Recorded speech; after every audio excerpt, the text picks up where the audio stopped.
Alrighty. So the aftermath of last night. How we doing? How we all doing today? Haven't done one of these on a Sunday. Oh mate, in ages. A long time since your boy done one of these on a Sunday. But I'm free. I'm free today. So I said, right, let's have a look-see and see what's going on. Yes, let's have a look-see and see what's going on. We'll see what we're doing. So we get a few people in the chat. I will have a chat about last night. I want to know what you guys think is next for Manny Pacquiao, basically. What you thought of the performance last night and what you think is next for him. Do you think he's going to give it up? Or do you think that he's going to have one more fight?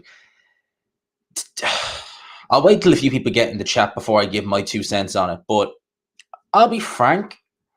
If he does have one more fight, I think Chris Andre said it, and when I heard him say it, I was kind of thinking, yeah, you make sense there. If he was, because he's still at world level or close to world level, even now that he's lost to Yordenis Ugas, he didn't look particularly amazing. But the fact that he was still able to hang with that level, it shows something. It's a testament to Manny Pacquiao, to be fair. So I think that for him, if he was to go and maybe have one more fight in the Philippines against someone like a Robert Guerrero, who fought on that card last night, and let me know how the sound is, by the way. If anyone else is listening, if the sound is good, let me know, because I'm using my own mic. I haven't used this in ages. It's better than the other one I use for the streams, but I don't know how good it is because it was acting up last time, like months ago. So let me know how it goes. Big up the Haitian sensation. Pacquiao was robbed. Man, I don't think Pacquiao was robbed. I watched it live, and I thought Manny Pacquiao started well in the first round, and I kind of thought, okay, maybe we're onto something here. But no, the Yordenis Ugas won that fight. He won it clearly. I think Yordenis Ugas has that style that would have always given Manny Pacquiao problems. Even if Pacquiao had fought him a couple of years earlier, I think Pacquiao would have won. But I think that either way, if he'd fought Yordenis Ugas 5 years ago with that style, Ugas would always cause Manny Pacquiao problems.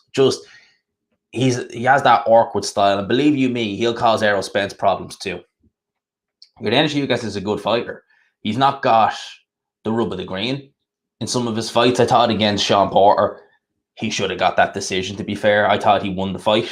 I knew that the plan was for PBC Al Heyman to do Porter versus Spence after, which I think played a role in it. But to me, Yordenis Ugas has always been an excellent fighter. Always has been. So when I heard he was taking on Pacquiao, I was kind of thinking, oh, Jesus, that might not end well. Because, let's face facts, like Pacquiao is aging. Yordenis Ugas is in maybe not his prime, but definitely closer to it than Manny Pacquiao is. So for me, it was a good little fight. I enjoyed it.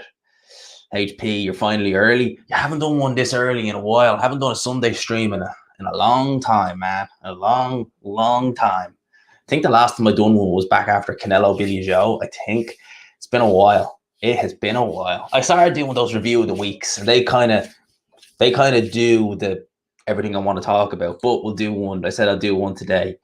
Made that decision last night or yesterday morning. Big up to Tim, E-Machine. Hello, how we doing? How you doing? Anthony, big up to G-Man. Yeah, the fight was good, but I thought Manny deserved the rematch against Dennis.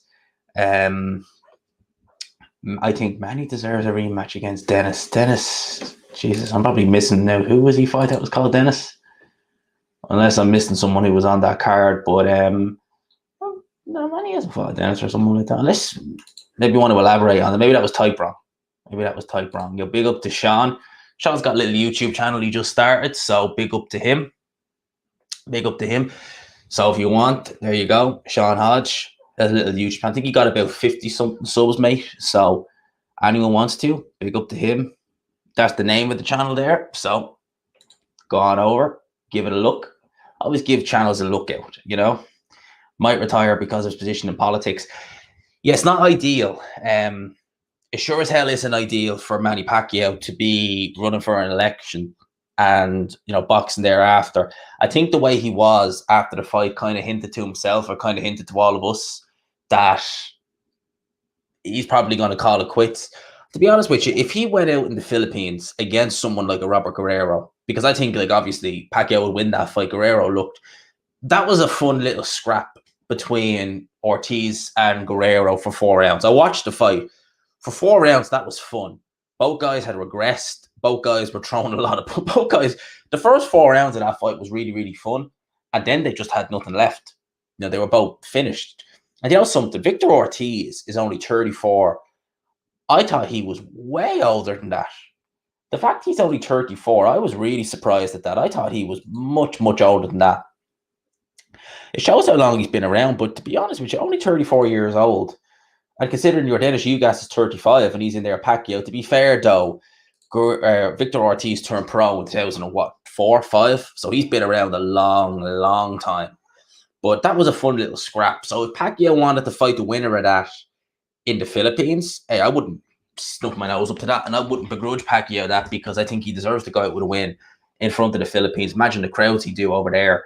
So we'll see. But if he definitely wins this election, then I don't see how he'll ever be able to properly fight, like, or commit to boxing full time. Certainly not. And I think that Pacquiao, people always say, like, is it because of money issues? I don't think it's because of any of that. I think it's because Pacquiao genuinely just loves competing. And I think that he was at a level where his body could compete up until about 2 years ago, because he was beating Keith Thurman. I think at that stage he could have still competed. And for him, I think that in just his mind, it was a case of, let's just keep going while I still can. But I think now, after last night, I think he knew himself, because there was times where he did just look all over the place, you know, with his judge at distance, wasting shots. And I think he kind of realized himself, it's not there anymore, you know. I definitely think that he kind of maybe thought to himself, it's just not there anymore. I can hang.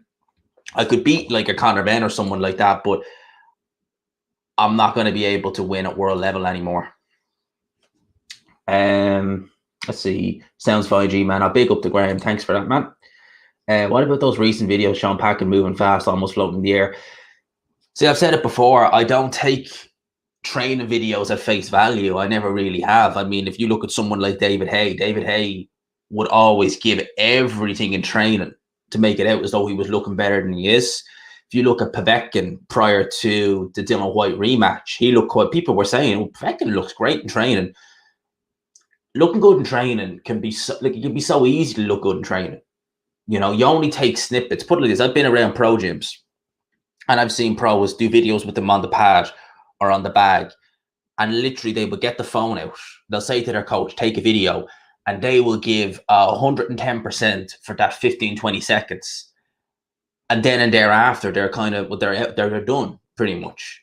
So I never take training footage at face value, because it's easy for someone to look really, really good, you know, doing, you know, certain exercises for that brief period of time. It's the prolonged time is what I look for, you know. And yeah, like I said, a good example would be Maidana. Maidana never looked particularly good in training, but he always looked good in the ring. You know, he always looked good on fight night. Vice versa, you have people like, as I said, Povetkin looked great in training for the Dillian Whyte rematch. He looked out before he'd even got in the ring. You know, he looked an old man, every bit an old man. So no, for me, the training footage is, I don't take that. I take it all at face value. He needs to hang it up already, prove he's the best in the division. Fop, Barrera, Morales, Marquez, Cotto, Mosley, Margarito, Bradley, Floyd, Thurman, etc. I mean, Jesus, people. Read off that list of names, and that pretty much sums up Manny Pacquiao. Should have 3 wins over Tim Bradley. Got absolutely robbed.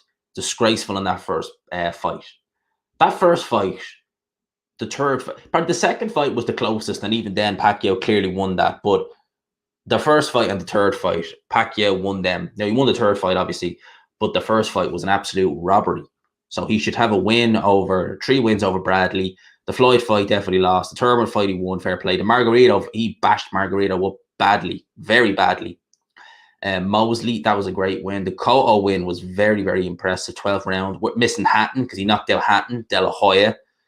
Who else did he fight? So many names on that Manny Pacquiao slate. It's just incredible. It's just incredible, man. Oh, big up to Michael Poe. Just subbed. You were recommended. But big up, man. I'd like to. Who recommended you? Who recommended me, man? A big up to you. Appreciate the super chat, man. I mean, you just something you're already giving me a bit of tears, mate. Appreciate that. Thank you so much for that. It does help me out. Helps the channel out big time. It really, really, really does. It really helps it out. So big up to you, man. I'd like to know what your opinion, what everyone's opinion on this was. I really would. I'd like to know what people's opinion on the fight was, who stayed up for it, and you know what you all think. A big up to Joe, man, every single time. Evening to you, my man. Hope all is well with you.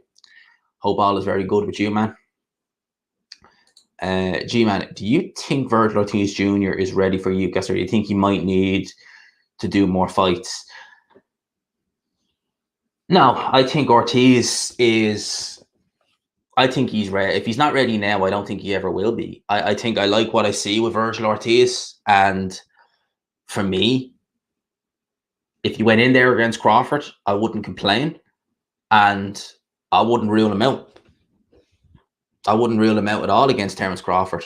Man, Terence Crawford is a great fighter, don't get me wrong. But Virgil Ortiz and Boots Ennis, I'm so impressed with the two of them. They really, really are. They're so fantastic. Shout out to Unrivaled. Big up to Mark. And he shouts me out, I shout him out. If you haven't, I seen he was live, but actually when he was live, that's why I set this for 6:30. I knew I'd be home at this stage. I wasn't home at the time. But I knew I'd be home in around this time. So my big up to Unrivaled every single time. One of the best, most knowledgeable guys on YouTube. I mean, his knowledge of the game is just crazy. Crazy. Ortiz beats Ugas. Ugas is a problem, man. Like, Ugas would give any fighter in the top 5 either a very tough night or he beats them. Like, I thought he beat Sean Porter, you know? So for me, Ugas is a top 5 welterweight, definitely.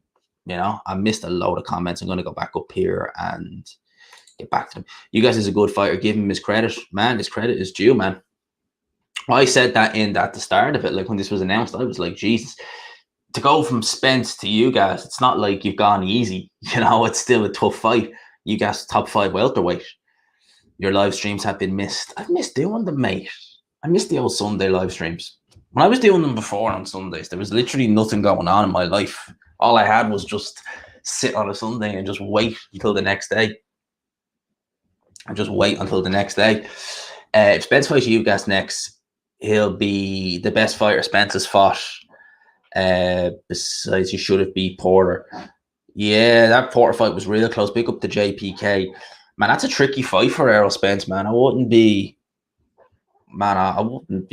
picking Errol Spence slightly, yeah, but that's a tough fight.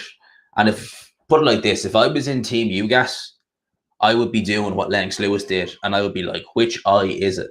Which eye is the eye that's had the injury? And I would be doing what he did. Was it Gary Mason who he did it with, where he put, like, the sparring partner had the headgear on and they had like a little X above the eye to target for it? Because that's boxing. Boxing's a vicious sport. If you know someone has an injury or residual damage, you target that. And if I was in Team Ugas and they were going for Spence next, I'd be saying, target that eye. Target that eye. If you've got a man who has any shot of weakness, you go for that weakness. I'd be like, target that goddamn eye as much as you can. Make him, even if you're not bashing it up, make him think twice about it. Make him doubt himself in his eye. You know? Definitely I'd be doing that if I was in Team Ugas. And Ugas has Ismail Salas, who was one of the best trainers around. He really is. Ismail Salas is just, he's a fantastic trainer. Absolutely fantastic. Pacquiao is a great fighter, but has shown that all the wars he had early on in his career wore him down. Do you agree? Well, not necessarily. I mean, if the wars had worn him down sufficiently, just give me 2 secs. I have to plug that out. It's roasting in here. If the wars had worn him down sufficiently, I don't think he'd be able to compete at this level at that age. I just think that it was a combination of time and inactivity. I think that was the biggest issue for Manny Pacquiao in this fight. I think it was a combination of the inactivity and the time out of the ring. I think that's really all it was down to. And the fact that Yordenis Ugas' style will always cause Manny Pacquiao issues. I don't care if this fight had happened 5 years ago. I think that it would have been, and Manny Pacquiao would have had issues with Ugas regardless. I love Pacquiao, but he lost, but younger Pac disagrees with you that he would have beat Ugas in his prime. I think he would have beaten him, but it would have been a tough fight, definitely. he wouldn't have just steamrolled Yordenis Ugas. I definitely don't think that. I only saw Yordenis Ugas fight once, Omar Figueroa. I seen him fight the Omar Figueroa fight. I seen him in the Sean Porter fight, and I didn't see the Ray Robinson fight live. I went back and watched it. Ray Robinson's not a bad fighter. Yordenis Ugas is legit, closing in on 5K. I know, man. I think, what am I on now in terms of subs? How many do I have? So I need another 96. 96 subs off 5K. Hopefully soon, man. Hopefully soon. Have you watched any of my videos? Yeah, man. I watched a couple of your videos on your channel. I'm subscribed. I think Sean here has got about 55, 56 subs. So he's just starting out. So big up to Sean. Yordenis Ugas. It's Yordenis Ugas.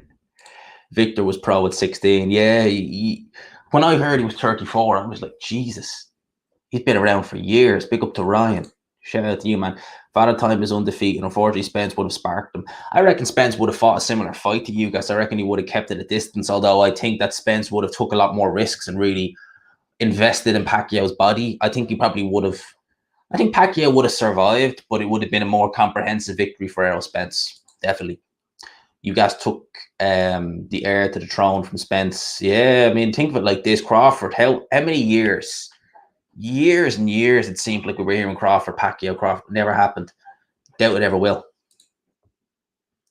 If Spence would have been fit, he would have given Manny a good beating. Yeah, I agree. I think Manny would have had the survival skills to get through it, though. I reckon he would have. I reckon he would have been okay. Manny closed Ugas. I would punches. Manny should still take the Spence fight. I don't think so, man. I think that ship is sailed. I think that Manny knows it himself. After the Horn fight, I think he just wanted to fight until his next loss. Yeah, the Horn fight was... I thought he won the Horn fight, to be honest with you. I think the problem with the Horn fight was after he hurt him bad in that ninth round, nearly took him out, he stepped off the gas, and there was enough rounds there for Horn to get something out. I still think Manny won the fight, but that was that. And I think the Lucas Matisse fight kind of gassed him up a bit because he won that by stoppage. And I think that kind of gassed him up a bit thereafter. What do I think of the September 4 card? Let's have a look-see at the September 4 card. Josh Warrington. It's looking all right. I haven't done a proper in-depth review of it yet, but we'll have a look-see at it. I was actually thinking of doing a live watch-along for that. Because I've never done a live watch-along on this channel. And I was thinking, why not do it for that? You got Bridges, Ebony Bridges on there. I always like watching her. Jack Beatson. I've seen him before, but it doesn't ring a bell. Hopi Price. Yep, looking for. Always like a bit of Hopi Price. He's not bad. Katie Taylor versus Jennifer Han. Never, ever, ever heard of Jennifer Han. Ever in my life. Who is she? She's 18-3 with 1 knockout. Okay, that's probably going to be a straightforward win for Katie Taylor. Conor Benn versus Granadas. Yeah, that should be interesting. I think Granadas is done. I think he's really finished, but hey, we'll see what he has left. Giovanni Straffon versus Maxi Hughes. Now, I remember Straffon, he knocked out James Tennyson in a round, so he can really bang. Maxi Hughes is improving. That's going to be an interesting fight. Maxi Hughes is way better than James Tennyson. 10 times the fighter James Tennyson is, so that should be an interesting scrap. And obviously the main event, it's not a bad little card. It's not bad. Sky Sports might have done that on pay-per-view. Who knows? Khan versus Pac-Man after his loss to Brook. Yeah, Khan versus Pacquiao. I mean, I'd still pick Pacquiao over Amir Khan. I would. I think Amir Khan would get knocked out by Manny Pacquiao. Definitely. Fury treats training right. He enjoys it and gets people involved. A day out for him. I don't really pay much attention to Tyson Fury's training, to be honest. I don't really look too much into fighters' training, to be honest with you, man. It's not something I really do much. Pacquiao should fight one more time in the Philippines against low-level opponent to retire like Khan. Yeah, Khan, Guerrero, maybe even Kell Brook at this stage, because Kell Brook's kind of weak enough. He could have had that Pacquiao fight years ago. That's the saddest thing. If he hadn't have fought Golovkin, he would have just fought Jesse Vargas for however much money. He could have had Manny Pacquiao or Keith Thurman after that. Have yet to see the pack. Seems time for Manny. It's a good little fight, man. it was a good fight. I watched it live. Do you know what, right? Pacquiao's timing from the first round looked off. He was definitely fighting a lot in spurts. And Ugas just looked comfy. He just looked unfazed, comfy, very methodic, workmanlike, and just kept it at range, did what he needed to do. Yeah, I thought he done a fantastic performance. I really did. That's really the gist of it. No one was ever really hurt. Manny was taking a lot of right hands, like more right hands than I'm used to seeing from him. Wilder also looks bad in training. Yeah, he never looks amazing in training. Do I listen to the Asylum lads on a Sunday? Not really. I don't really listen to many guys on a Sunday. I'm normally out and about on a Sunday or away. So I don't really be home much on Sundays these days. So I don't really. But Asylum, big up to Asylum, but not really. I think I listen to BDA the odd time on a Sunday or at A if he's doing a stream, but that's really it, kind of. I listen to guys like Mark Hampton. I listen to a lot of guys on YouTube, to be fair. Surely Lara KO at 3-1 is printing money against Warrington. Is he 3-1? Really? Who is he 3-1 with? If he's 3-1 to KO Lara, KO Josh Warrington, I mean, Jesus, that's where putting, because I can't see anything other than a KO win for Lara. I genuinely, hand on heart, can't see anything else other than Mauricio Lara knocking out Josh Warrington and knocking him out early this time. I can't see Josh Warrington winning this fight. I really can't. I think this is bad matchmaking at its very, very highest. Who is he 3-1 with? Which bookie is there? Which bookie is he 3-1 with? Let's have an old look-see. Is Anthony Yard fighting this weekend? Someone's saying, I'm on Paddy Power here, and they're giving Anthony Yard as fighting this weekend. Let me have a look. Is he fighting this weekend? Is he? Oh, yeah, he is. I don't remember them announcing that. Jesus, I didn't know Anthony Yard was fighting this weekend. Okay, that's interesting. I thought he was fighting what was the guy's name? Arthurs. I didn't think he was fighting this weekend. Hey, we'll see how that goes. Warrington. Is Mauricio Lara 3-1 on Paddy Power? I'll get back to the questions in a second. I just want to check the method of victory. Let's have a look-see. Have they put it out there? See all markets.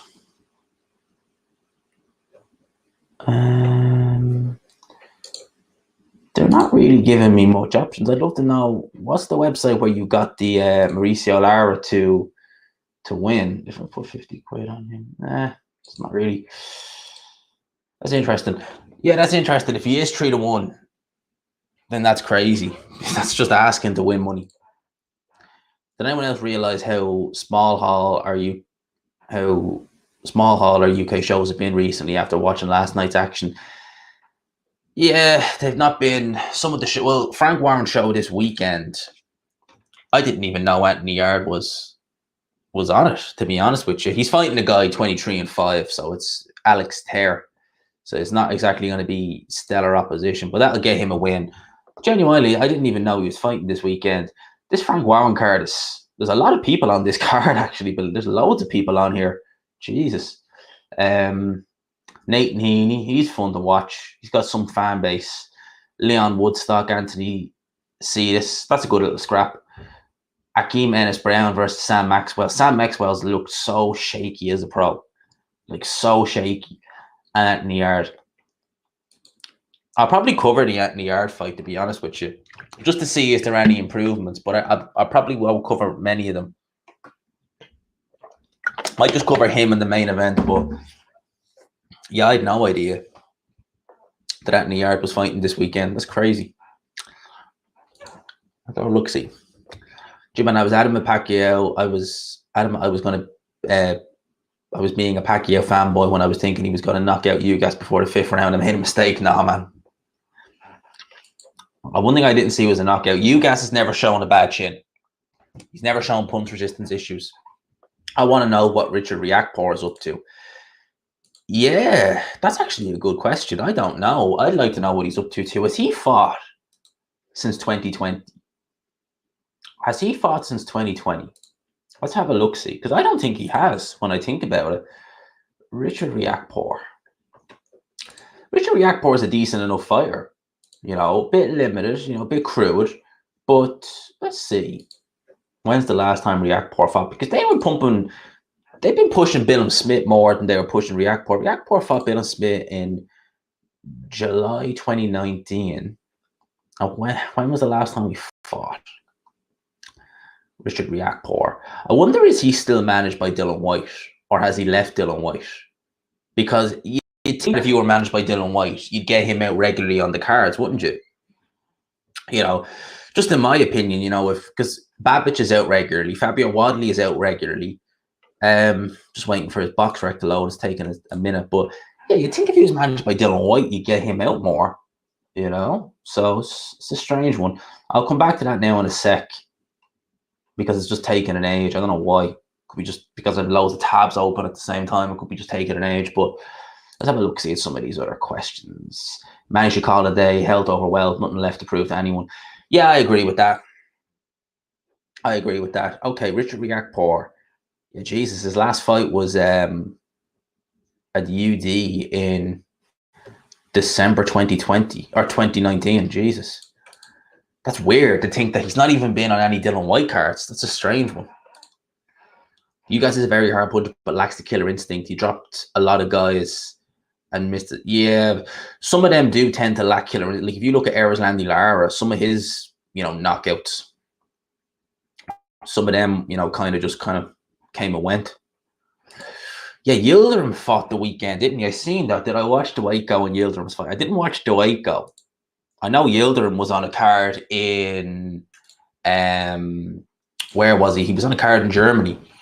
That was quick. That was a quick turnaround after the Jack Cullen fight. He got a win. He got a KO win, but the guy was a complete journeyman. I think he's back down at middleweight now because that was being. I actually seen it on BoxRec a little while ago. I think that he's down at middleweight now. But yeah, Mike Broats, don't pay attention to the last pack. Should hang them up age or 2 years out of the ring. Yeah. I think that he's just. It's been a great career. I think there's time for Manny to, if he wants to have one more fight, that's fine against someone kind of low level in the Philippines, or, you know, Guerrero or someone like that, fine. But in terms of competing at top level, sadly, those days are gone. As Adam Smith said last night, there won't ever be another Pacquiao. So I had to watch Pacquiao Ugas, but fell asleep about 2 a.m. I woke up when the fight was in the 8th round. You know, I soldiered on. I was quite tired today when I woke up, but I woke up, went to the gym, and once I went to the gym, I was fine. I was absolutely good to go. And I'm just probably going to sleep early tonight. I'm just going to record some videos tonight, do a true crime video, and then we're good to go. You guys, there's nothing special. Time beat Manny, not him. I think Ugas is a good fighter, mate. I've always said that. I thought Ugas, if you've seen him enough times, he is a good fighter. He definitely is. Ugas has shown some high level, high defensive skills. I think it's innate within, you know, the Cubans. They all seem to have very good defensive skills. Most of them do anyway. Doherty Coast doesn't, but he's just all action. He just goes in to take your head off, and that's it. That's all you're in the air. Doherty Coast does. D. Garcia, Ortiz, Pacman, Porter, Ugas, Crawford, and Spence. What a stacked division. Who are you missing? Missing Boots Ennis? Missing anyone else? No, we missing anyone else? Possibly Taylor when he moves up. Progray. You know, if they move up anytime soon, that division's going to look nice. Think this is the end of the road for the legendary Pacquiao. Yeah, I can't help but agree. I think it is. Let's see.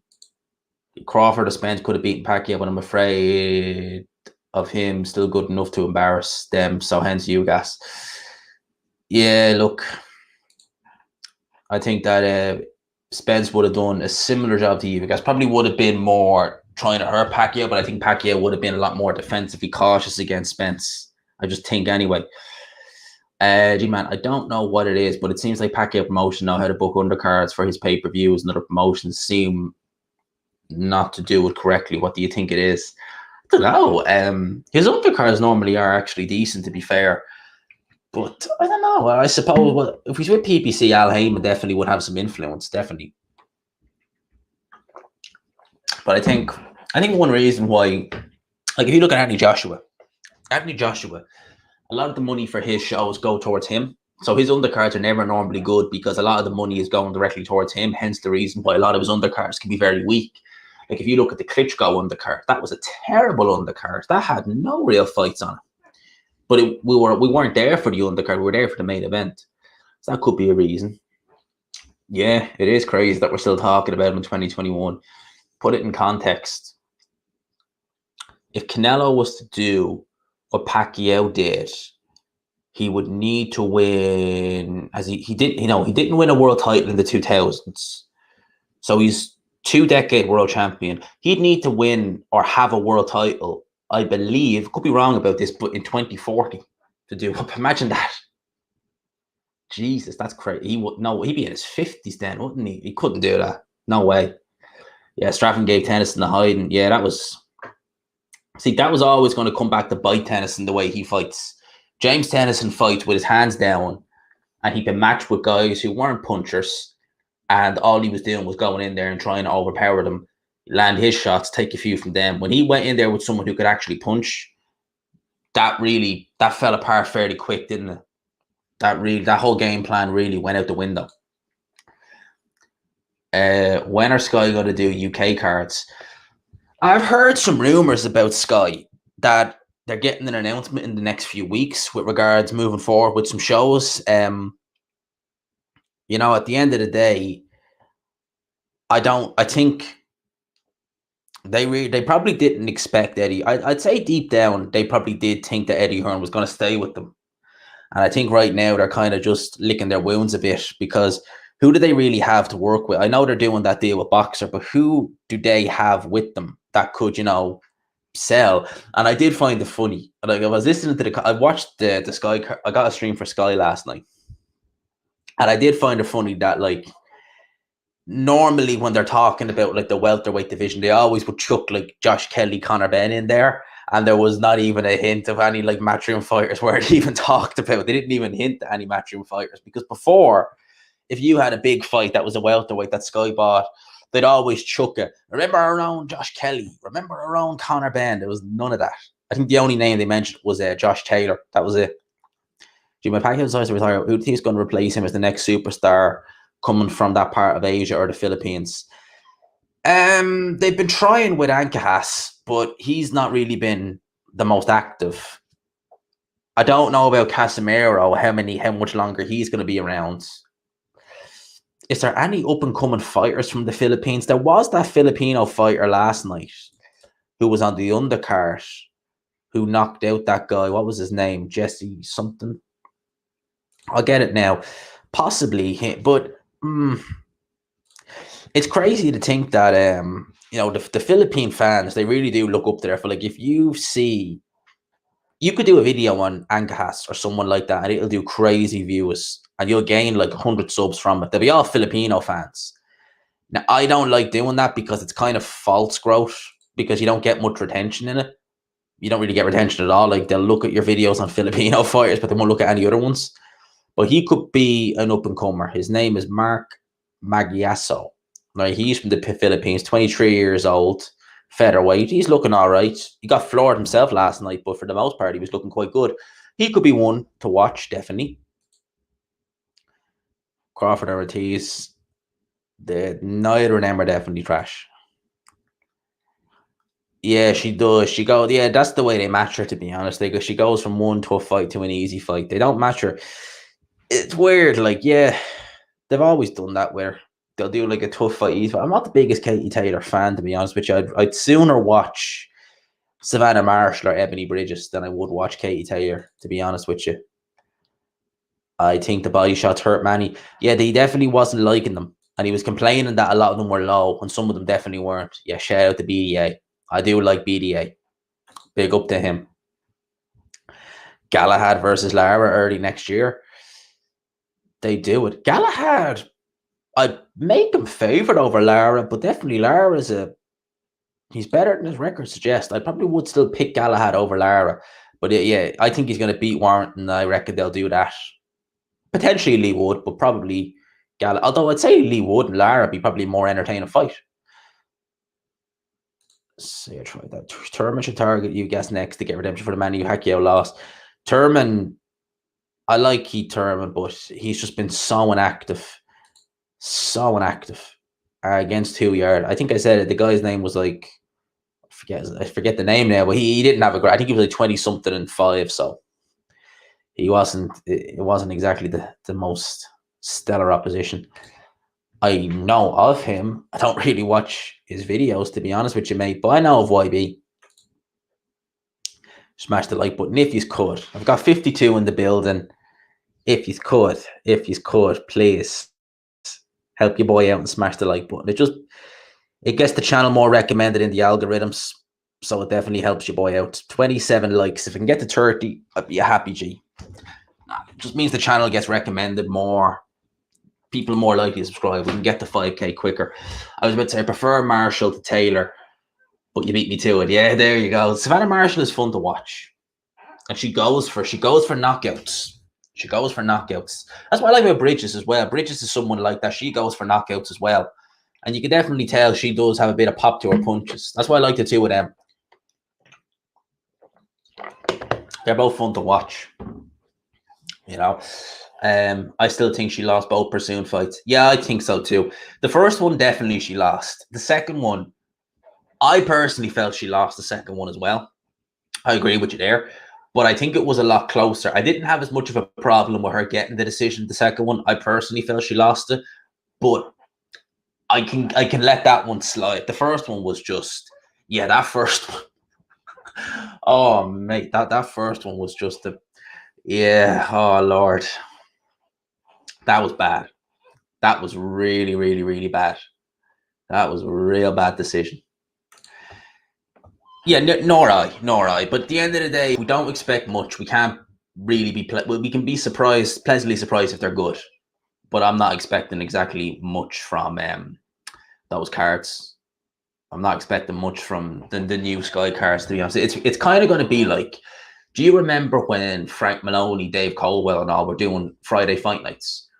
Where we were getting, the Brentwood Center, guys like, I remember one of because I was only, like 2008 is kind of when I started watching boxing, but very seldom. I really kind of started watching it more in 2012 was when I started watching more clips of Ali. I started really properly watching it then. But I remember one of the first Friday fight nights I watched was in the Brentwood Center. I think Frank Maloney was promoting it. And it was Ashley Sexton, Shinny Baya. Remember that?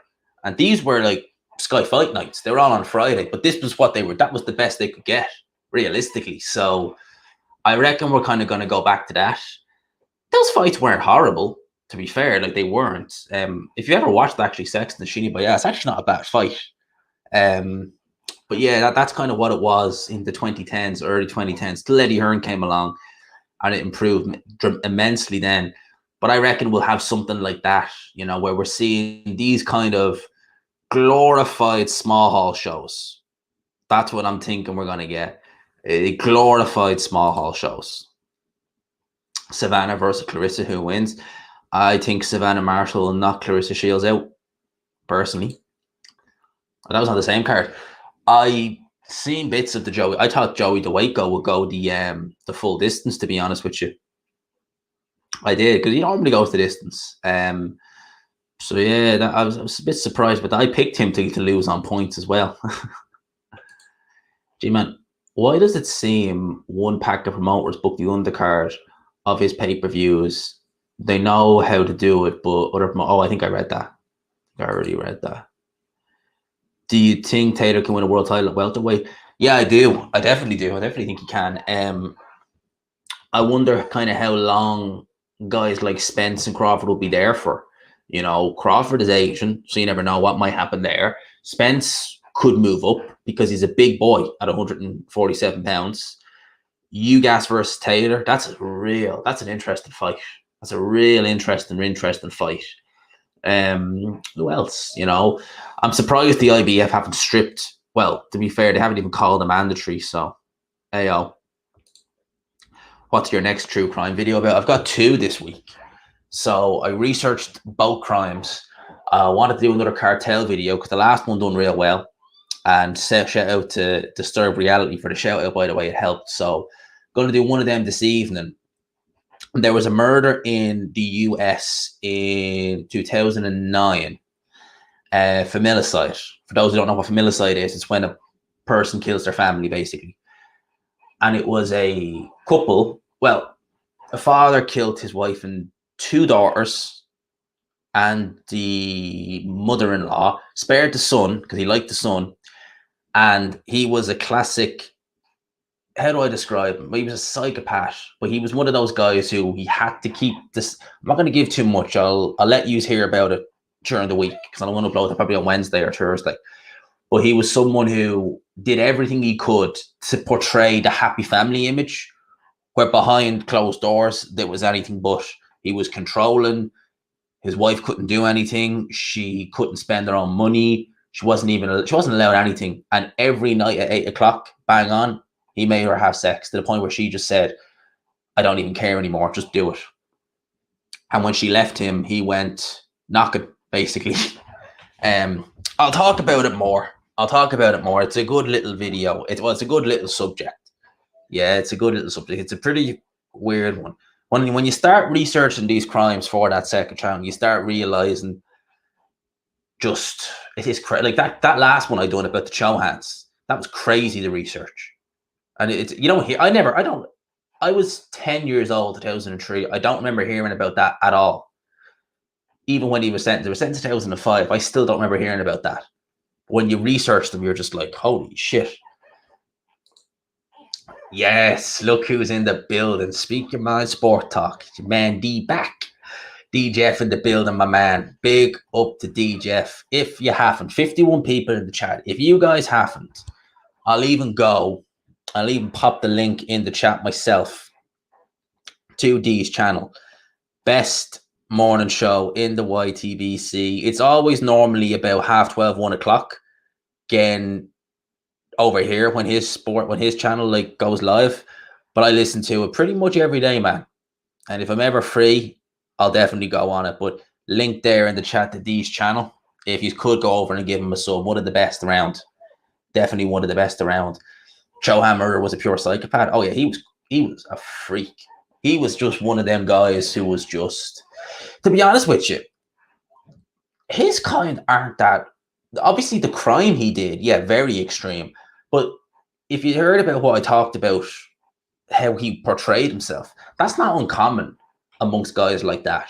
You know, I've seen, not on the level of him, but people in Dublin who were in that kind of business, you know, just not upsetting the YouTube algorithms, who've done that. Now, they've not walked around with a briefcase full of cash, but they've walked around with a wallet bulging of 50s, and they've made it blatantly obvious that they're, you know, the guy with the stuff. And, you know, trying to, and this is what I said about people from Dublin, girls from Dublin especially, they love all that. Like the amount of girls I know, even now, like 27, I don't know, girls my age who are still crazy about lads with money, and it's just weird. And like when I met, you know who, it was like she's not from Dublin, obviously, but she was like the polar opposite. I was like, oh gee, I don't even want to know about that. It's like, why can't people be like you? Because girls from Dublin, it's just like they see someone, like they'd look at Kenneth Regan and they would just think, oh my God, I don't care if he's, you know, a monster. He could buy me back. Oh my God, I just want that. It's really weird what goes on in Dublin, what's in the head of some of these. It's crazy. But yeah, that was fun. That was a fun little chat. I literally memorized that whole case. I normally take breaks in between those true crimes, but that was one where I didn't take a single break. I think I took one break because I cocked up, like I stumbled my words a bit. But other than that, I memorized that whole one from scratch. That was a fun one to do. That really was a doozy to talk about. Yeah, I enjoyed that. I have to say, I was disappointed with this year's cards. Mehdi Hearn's backyard. Last year's fight camp was much better.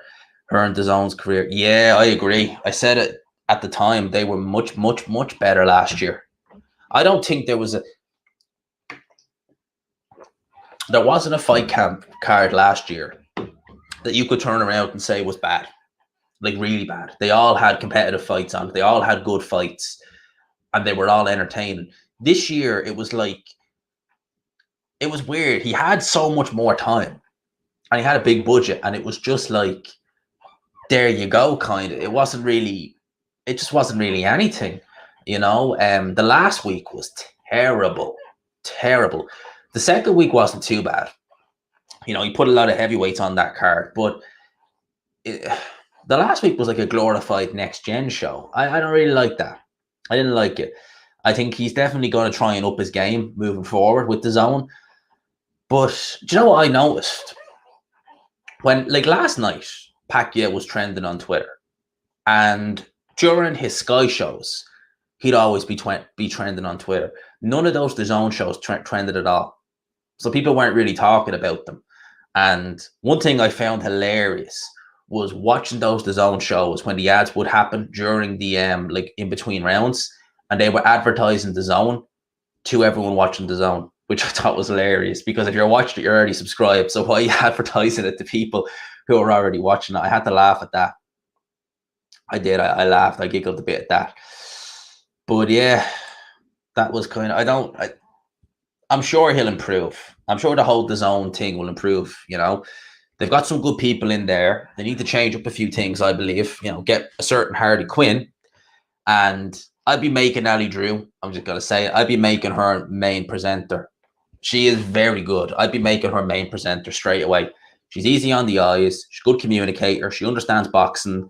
She has a great voice, great presenter. I'd be literally just saying, Maya, thanks for coming, but we'll get her as the main presenter because she's very good. Very good. The three big papers were supposed to get this summer. Floyd Mayweather. Oh, yeah. I didn't watch that. Manny versus Tyson, or Manny Pacquiao, Errol Spence, Tyson Fury. And out of those 6 boxes, we got 0. Yeah. Yeah, it wasn't a good summer. The start of the year started out quite good, but yeah, Tyson Fury, Wilder. God knows what's going to happen there with Fury and Wilder, because Fury's in hospital now with his daughter, who sadly, you know, I think she was born with just breathing difficulties or something like that. But I think she was premature. So hopefully she's okay. But to be honest, I wouldn't begrudge him pushing the Wilder fight back for that, because that's legit. You know, that's legit. I wouldn't begrudge him. If he pushed the Wilder fight back for that, I wouldn't begrudge him for that. But yeah, I wish they just had that fight and just got it out of the way, because at the end of it, I just want to move on with that. I'm just hoping and praying. We're a little over a month away from AJ versus Usyk, and I am just hoping and praying nothing happens to that. If something happens to that, I don't know what I'm going to say. I really don't know what I'm going to do if something happens to that fight. What would they even do as a replacement? Who would they even get as like, imagine Usyk injures himself or test positive or whatever. What would you do? Like, who the hell? How would you even sell that? I reckon they just scrap it. I honestly, I reckon if that fight gets binned, they just scrap it. They wouldn't even go ahead with it, because that would probably be AJ's last fight with Sky on his current contract. Whether he renews it or not, I don't know. But if that fight doesn't happen, oh boy, I don't even want to think about that. I reckon they just scrap it. Manny versus Conor in exhibition. They wouldn't do it. They do a full-blown Queensberry fight. They definitely do a Queensberry fight. They wouldn't do an exhibition. He'd beat the crap out of Conor. Even now, Conor's done. Conor is beyond finished at this stage. You know, he's really become almost a meme at this stage. McGregor has. What do you think should be done when referees make scandalous decisions? Foster stopping Groves against Froch. That was bullshit. Yeah. That was, you know, I think I said it last week. I only rewatched the Lara Warrington fight. He should have stopped that fight in that 4th round. I think they should have investigated Howard Foster after that Froch fight, because didn't he tweet? Didn't he actually tweet that he was picking Carl Froch to win it in the 9th round? How convenient. He stops him in the 9th round. That was BS. I mean, Froch had been down and hurt. Groves hadn't been down at all. And yet Warrington was down heavily against Lara, and he didn't know where he was after that bell went. He was all over the place. You know, the corner could have easily, you know, not let him go out. And Howard Foster didn't stop it. I just think that decisions like that are just, you have to raise an eyebrow. And you have to wonder, is there something amiss there? Because Howard Foster, he loves his quick stoppages for the most part, but when it was the house fighter, although saying that, to be fair, he gave Bolotniks a lot of chances in that 6th round against Buatsi there last week. A lot of referees would have stopped that fight in that 6th round. And to be honest with you, I wouldn't have actually complained too much if they had stopped that fight in the 6th round last week. Howard Foster was refereeing and he didn't stop it. So, I'll give him that one. But yeah, he's made some absolutely terrible decisions in his career. I got the impression with Foster that he panics. That's what I get the impression with him, that when he sees a fighter hurt, it's almost like he thinks worst case scenario and he just panics and then he just stops it, when in reality he should just let it go. Because, another thing I don't like about UK referees specifically is when someone goes down hard, more often than not, they just wave it off. Like, if you had a UK refereeing Wilder Fury the first fight, Wilder would have won by KO, because they don't tend to give him a count. If they're completely out of it, then yeah, wave it off. But if you can see there's a bit of life there, give them the 10 count. Just let them have the 10 count. If they don't get it, they don't get it. If they do, happy days. But yeah, they do that a lot. They do that too much. For $199 a month, you're doing fine, even getting the picture. Yeah.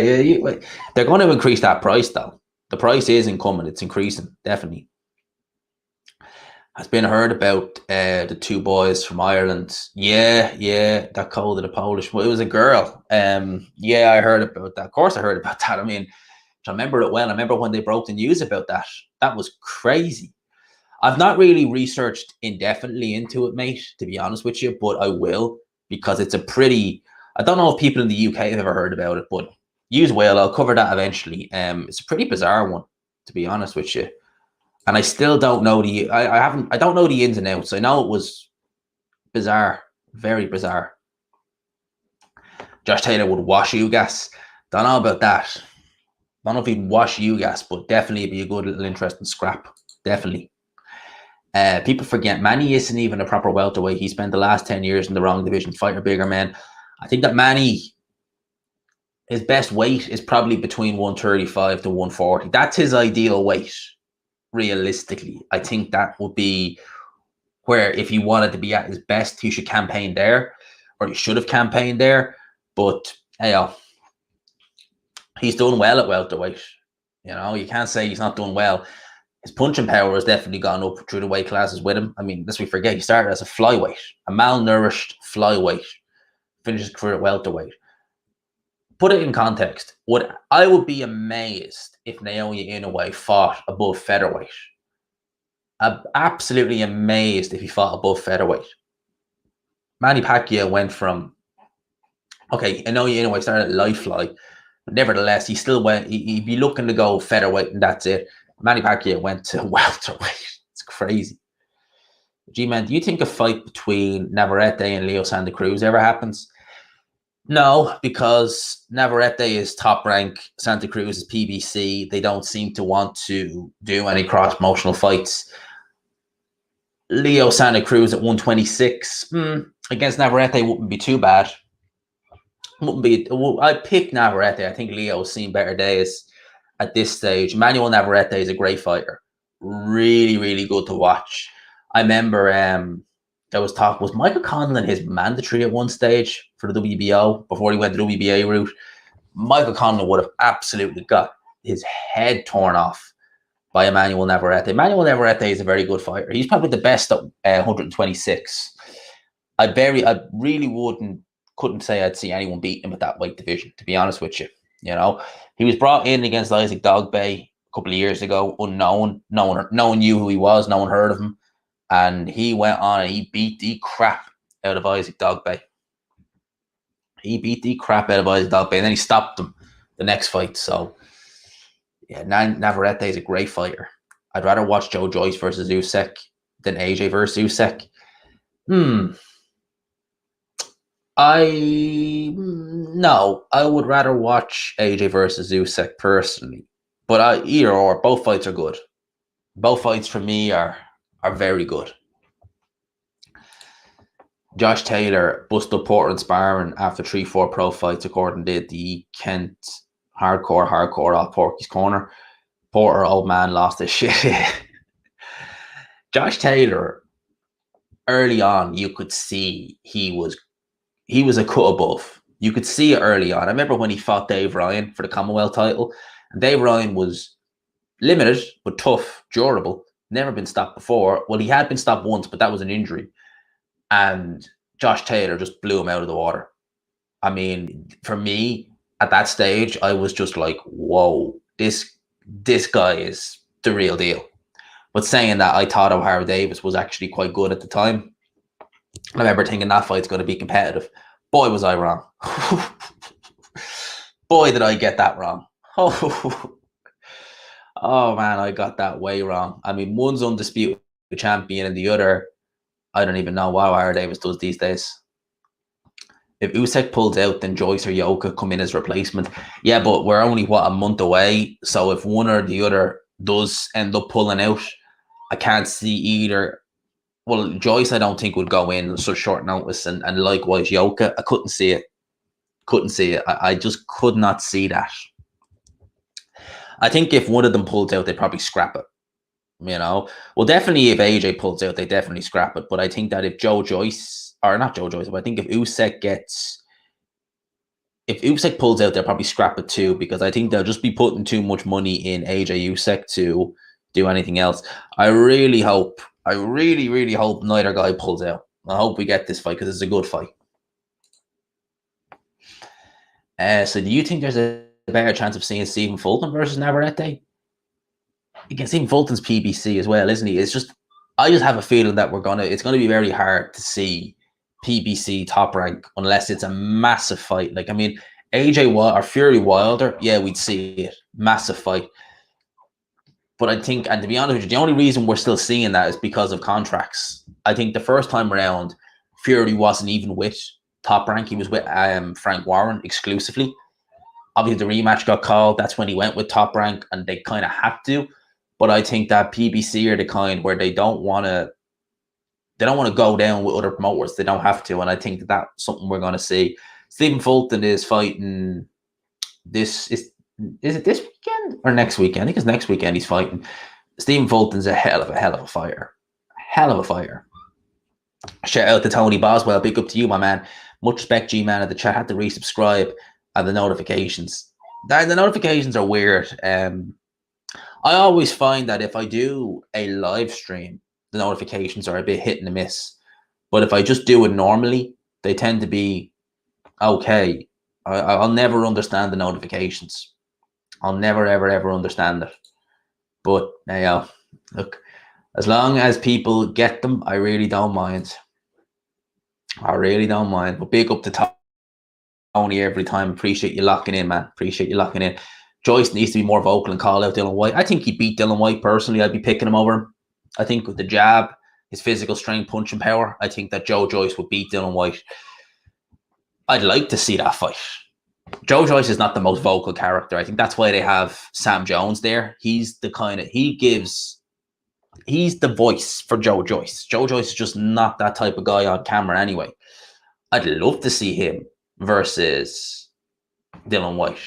I think that's a great fight. I think it's a very good fight. It wouldn't happen. If you're Dillian Whyte, why would you fight Joe Joyce? You know?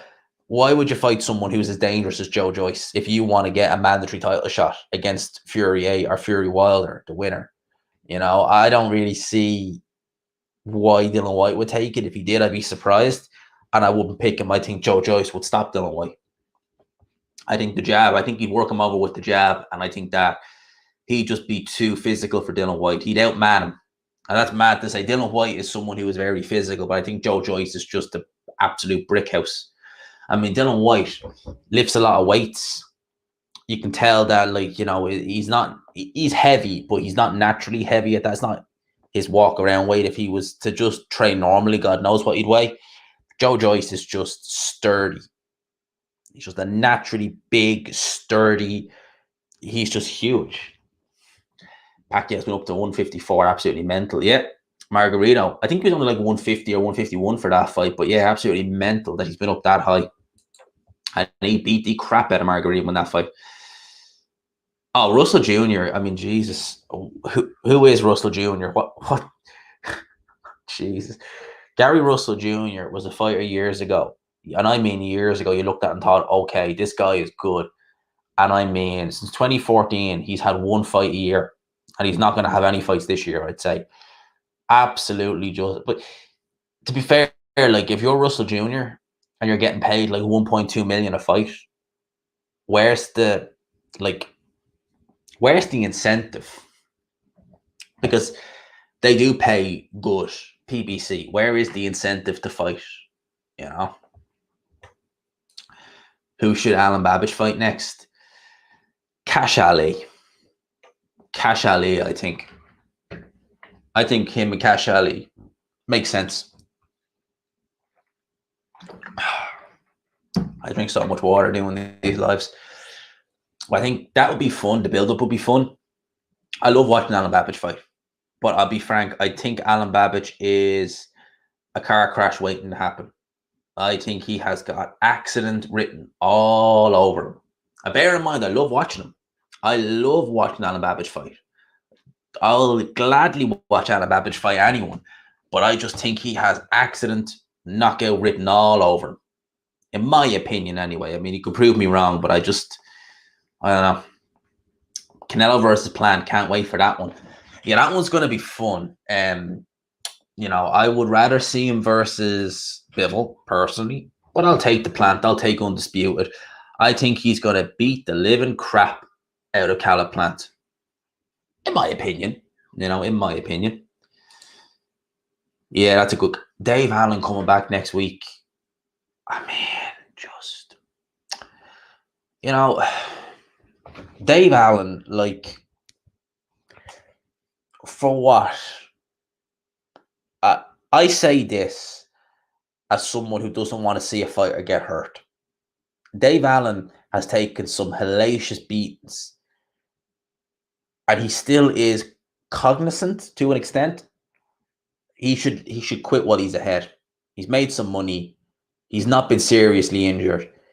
If they put him... Could you imagine Dave Allen having a couple of comeback fights, getting a bit of confidence, and they put him in there with someone like Babbage, or God forbid, Makhmudov, or someone like that? I mean, Jesus, that's going to end in disaster.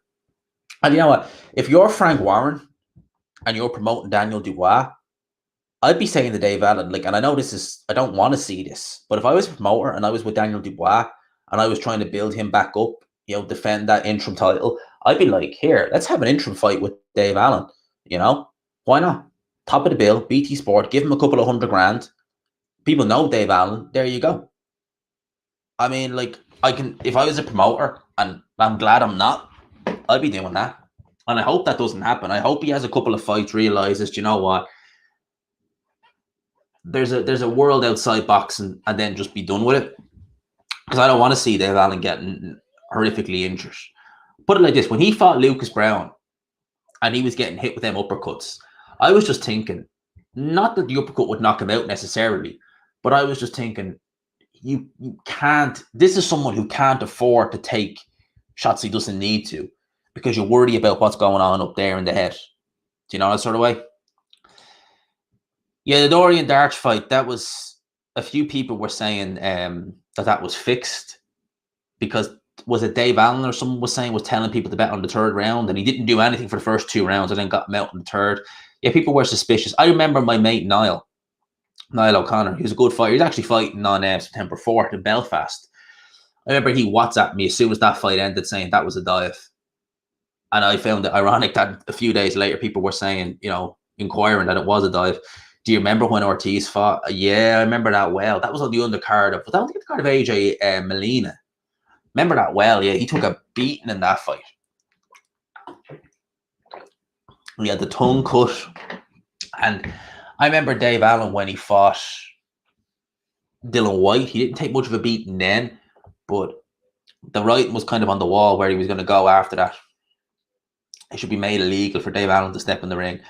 Yeah, they really do need to They really do need to have a look at that. You know, they shouldn't, but you know, look, promoters will do what they do. I don't want to see him get hit either. Do you remember when I look at Emmanuel Navarrete, the highest I can see him going is 130 or 135 or 140. Can you see him at welterweight? Probably not at welterweight. 135 or 140. Probably 135 would be the max I'd see him go to. He is tall. He does have the frame, but I don't think I'd see him going past 135. I think he'll go to 130, and I think 135 will be plateau. I'd be surprised if he goes any higher, personally. You rate Plant, his skills, mentality, discipline, and belief. Well, he's certainly not lacking belief, I'll tell you that, but I just don't see him beating Canelo. I just don't see him beating Canelo. Is he coming back to TV? I think Fight Zone is subscription based. I think it is. I think you have to pay for it. I'm not 100% sure about that, but I think it's like what, like £8 a show or something like that, or £8 a month. It's not worth that, to be honest with you, mate, because the shows are crap. Like, I would never watch. Like, the shows are just absolutely garbage anyway. But it's not worth the money. In my opinion, anyway, it's not worth the money. They've been sponsoring some YouTube channels I've seen. Fight TV. Is it Fight TV or Fight Zone? They've been sponsoring like lesser YouTube channels, like smaller ones, much smaller, because like they really are trying to get their name out there. Hey, it's good that they're doing it, but the quality of their cars isn't great. It's not great. I can't understand why they don't use the standing 8 count rather than stopping fights when a fighter's taking a lot of punishment. Yeah, some referees do it. The standing 8 count is a good idea, because it does it gives them that little bit of an opportunity. If they're still away with the fairies thereafter, jump in and stop. But that's actually not a bad show. At the end of the day as well, I think a lot of fighters neglect taking a knee, which they should do sometimes if they're in that sort of trouble. At least that way it gives them the opportunity to get that count and regroup. And, you know, I think that there are a lot of times fighters neglect doing that. What do you see Josh Kelly doing next? Would you pick him to beat Ben? I would. I don't know. I think that Josh Kelly, I think that loss hurt him very, very badly. Very badly, because he was really riding the quest of a wave. Sky were hyping him. Remember Boxing Legends TV? Do you remember the videos they were doing about Josh Kelly early on? And they were getting serious. They were getting like over 1 million views. I think that Josh Kelly was believing his own hype. And I think that when he came down to earth, he came down with a bang. And I don't think he's fully got over it, to be honest with you. I think it'd be a while before he gets over it. If this was the Josh Kelly of like 2019 against Conor Benn now, I probably would pick him. But this Conor Benn, I don't know what he's going to be like mentally when he comes back. Because I think that Conor Benn can be outboxed. And I think if Kelly did, he could outbox him. But, right now, I don't know. Warrington is a car crash waiting to happen against Lara. Yeah, I sure as hell ain't picking him. Against Lara. I think that, as I said, the fans could be a double-edged sword. You know, if he's trying to keep his distance and he's trying to keep, you know, Lara at bay, if he lands a right hand and the crowd go nuts, I mean, what do you think Josh Warrington's going to do? He's going to feed off that crowd, and he might end up doing something silly and jumping on him. I can see that happening. You know? So, you know, I think stylistically that fight is all wrong. And I think it would have always been all wrong for Josh Warrington. I just don't see why they felt that. Like, you're going to have an interim fight. Why in God's name would you fight a Mexican puncher as an interim fight? I just don't understand the logic thinking behind that. There's surely some easier fights with some fringe world level guys he could have fought rather than fight this guy. And now he's tied into this rematch. If he wins this rematch, I will apologize. I'll say fair play. You proved me wrong, but I can't see this fight lasting 5 rounds. I really can't. Do you not think Josh Warrington will try and box Lara? I do think he will try and box him, and he did have some success boxing Lara, but I don't think he'll have the discipline. I think the fans will cheer, and I think that will be his down. I think he'll go in and try and, a bit like David Haye when David Haye was fighting Bellew in the rematch. Bellew could have boxed, or David Haye could have boxed Bellew, but the minute he saw that bit of red mist is when he went in. That's when he ended up getting clipped. Let's talk about real welterweight prospect. Bouts Ennis can't fight an opponent. What a surprise. Bouts Ennis is fantastic. I mean, we have two absolute... Would you consider Bouts Ennis a prospect now? I don't know if I would. I think I'd consider him a contender. You know, Lipinets was a world champion, albeit at 140, but Lipinets is still... For him to do that, like Mikey Garcia didn't do that. Bouts Ennis is brilliant. He really is. He's so athletic. His footwork is very good. His just punching power is tremendous. Absolutely tremendous punching power from Bouts Ennis. Really, really impressed with that. You know, and you hear, and that fight against Lipinets was behind closed doors, and you could hear the thud. You know, you've seen a few of these behind closed doors fights. You didn't hear thudding like that. I'm real impressed with Bouts Ennis. 2 years ago was when I first seen him. You know, I looked at the highlights and I was like, oh, impressive. Apparently, Dave Allen said his ears are ringing all the way back on the train after the Yoka fight in France and wasn't right for a month after, according to Allen. He's the hardest puncher he faced. Yeah, Yoka missed some drug tests after that, didn't he? Again, and he was back in the ring, 6 weeks later against Nick Webb. I know he won that fight, but he was taking shots early on. I think that's just... That's red flags for me. You know, you got to think of your health, man. Like, that should be enough to say to you, take a long break. Is it worth it? You know, is getting the money worth it? Your health is your wealth at the end of the day. I mean, I'm sure there are plenty of fighters who made a lot of money who don't have their health where it needs to be, and they would have turned around to you and said, do you know what? We would have given back those big paydays just to be able to speak properly. I'm sure there would. I mean, I just, for me, your health is your wealth at the end of the day. That's what I'm thinking about. Your health is your wealth. That's why I always try and be as healthy as I can. You know, very seldom drink alcohol, go to the gym, keep it clean, live as clean as I can, and that's it. And touch wood, I've never had a major illness. I mean, I barely ever get sick. I haven't been sick in about 2.5, nearly 3 years. So I've had a few little like stomach aches here and there that have been a bit bad, but never been like majorly like sick for days. You know, that's about it. Billy Joe Saunders will come back. Oh, I don't know about that. It's kind of it's a weird one. There's money on the table. I would watch Eubank Jr. rematch and Ryder. Yeah, they're the two fights I would be saying for Billy Joe Saunders, and whether he does come back or not remains to be seen. I wouldn't mind seeing him come back, but God knows. Yo, shout out to Nordic. Big up to Nordic Warrior every single time. If you haven't, go and check my boy Nordic Warrior out. Great channel. Manny owes the sport nothing. God bless to him. We owe Manny because he's given us so many good nights, so many good memories. I've seen Manny so many times, and I always love watching Manny Pacquiao. Manny Pacquiao is a hell of a fighter. Hell of a fighter. Manny owes the sport nothing. We owe him a lot.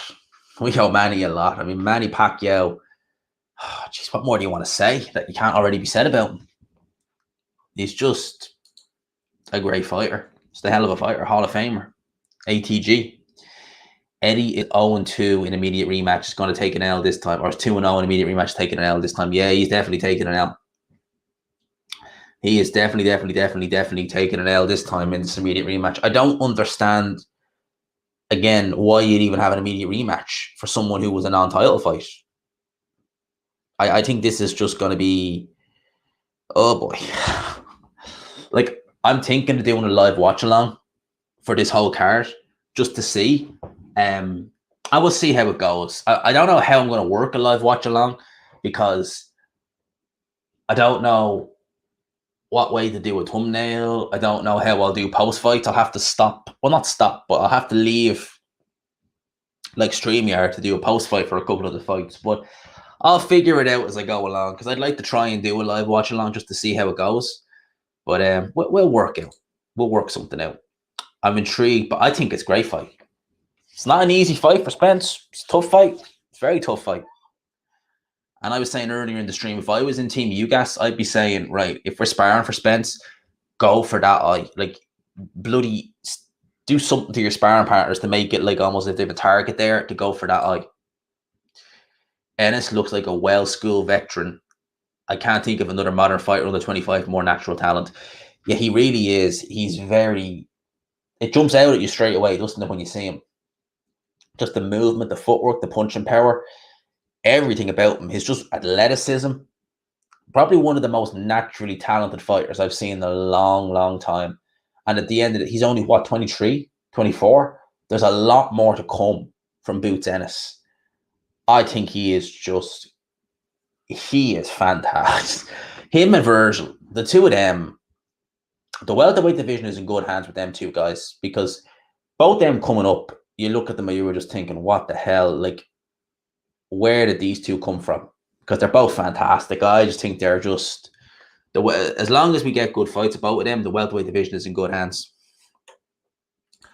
Boots' work ethic is crazy. He's in the gym every day with his dad. Yep. Virgil Ortiz, never see him out of shape. That's what I like to see about these up-and-coming prospects. Well, they're contenders now. They live the life. You know, I always hate seeing people who are talented at a young age and they just don't live that lifestyle. They just don't live the life, you know. Tank Davis at one stage was ballooning in weight a good bit. He still is getting into a bit of trouble. You know, Broner had talent, let's not forget, but he just was a train wreck. And we've seen it time and time again, fighters who are just naturally talented, they're gifted, but they just don't live the life. You see it with Tyson Fury early on when he wasn't living the life. He nearly lost. Well, in my opinion, he did lose to, what was the guy's name? John McDermott. He was grossly over. That's probably aesthetically. I say Cephas Fury was worse aesthetically, but then again, McDermott, both fights, he looked pretty bad. Even though he was lighter, aesthetically, he looked really, really poor. My mum does events to raise money for Paralyze, and she usually does a sport legend in dinner in New York. They got Sugar Ray Leonard. Oh, really? Wow. And when she said she was talking to him, his speech was slurring. Yeah, well, Leonard had problems with alcohol as well. You need to remember that. Like, I think with Leonard, it's the alcohol played a factor in it as well. You do see that with recovering alcoholics who, you know, slur a bit. Now, the punches, take a punch from Tommy Hearns doesn't help. But I do think with Leonard, a lot of it is drink related with some of them. They spend a lifetime drinking, and I don't think that helps. Gee, man, with how dominant Pacquiao was during the 12-round era, how do you think he would have been during the 15-round era? I think he would have got a lot of guys out of there. I think he would have got a lot of guys out of there as well during the time. You know, I think that the 15-round era. Can you imagine fighters nowadays doing 15 rounds? I mean, they're absolutely spent by 12. Imagine doing another 3 rounds. Couldn't see a lot of fighters doing it. I could give less of a you-know-what about that, to be honest with you, mate. I don't do any videos on... I do videos on Tommy Fury post-fights, but I won't cover any of that. I'll cover Dubois on the undercard, but Jake Paul, don't care. At the end of the day, I don't begrudge them doing it. If look, it brings new fans in, so be it, but I'm not going to do a breakdown or anything like that. I just... No. They could do if they paced themselves. Yeah, I think the fights would be a lot more slower paced. Definitely. They'd definitely be a lot more slower paced. We'll see. I don't think they'll ever bring back the 15 rounds. I don't think they ever will. I think there's too much risk involved. You know, the Dooku Kim Ray Mancini fight kind of did that. Kind of showed everyone kind of the problems involved with the 15 rounders. So I don't think they'll ever go back to 15 rounds. Imagine they used to do 20 rounds back in the day. 45 rounds back in the early days, sometimes unlimited rounds. You know, Johnson Jeffries was a 45 rounder. Crazy. Now they fought very slow back then, very slow paced. Charlo Benavidez, who wins? Benavidez wins that. Benavidez wins that for my money.